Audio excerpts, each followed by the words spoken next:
সন্দ্বীপে গত কয়েকদিনের টানা ভারী বৃষ্টি ও উজান থেকে নেমে আসা ঢলের পানিতে ক্ষতিগ্রস্ত এলাকা পরিদর্শন করলেন উপজেলা নির্বাহী অফিসার রিগেন চাকমা।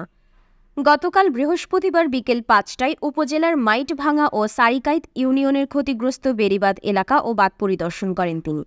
এই সময় তিনি পায়ে হেঁটে ক্ষতিগ্রস্ত সারিকাইত ১ নং ওয়ার্ডের বেড়িবাঁধে বাতাসে উড়ে যাওয়া ঘরের পরিবারের সদস্যদের কথা বলেন। তীব্র স্রোতে সারিকাইত ২ নং ওয়ার্ডে বেড়িবাঁধ জিও ব্যাগ ভেঙে যাওয়া অংশ পরিদর্শন করেন।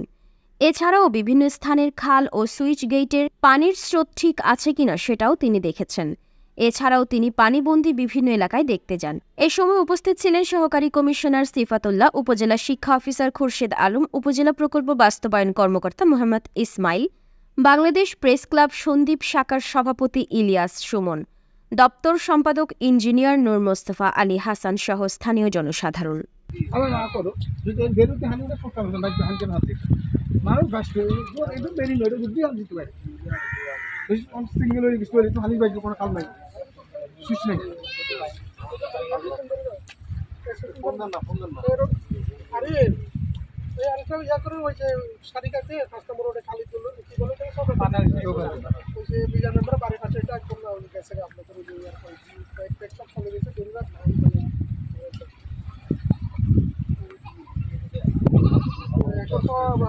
রাত্রের ভিতরে এটা তো আবার পুরোটাই হয়ে যাবে।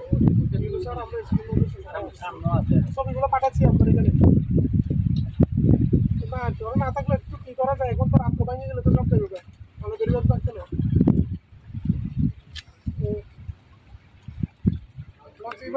এখন 12 হইলে তো বাইশে উঠে ওখান থেকে কাটা যায় কিনা, কাটা যাবে। ওই যে চর আছে তাই দেখতেছি বলতে 12 সময় শুকা যায়, তারা মানে করা বানায় যায়। যাবে আশা করি যাবে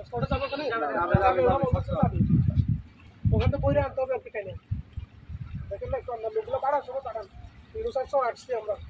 ওই আজকে বিশ্ববিদ্যালয়ের লোককে কই আছে আসতে বলেন, আমরা আছি এখানে আছি, আমরা এখানে দাঁড়াবো সিস্টেম তো টাকা দ্রুত আসতে বলেন, 400 দাঁড়ায় আছে।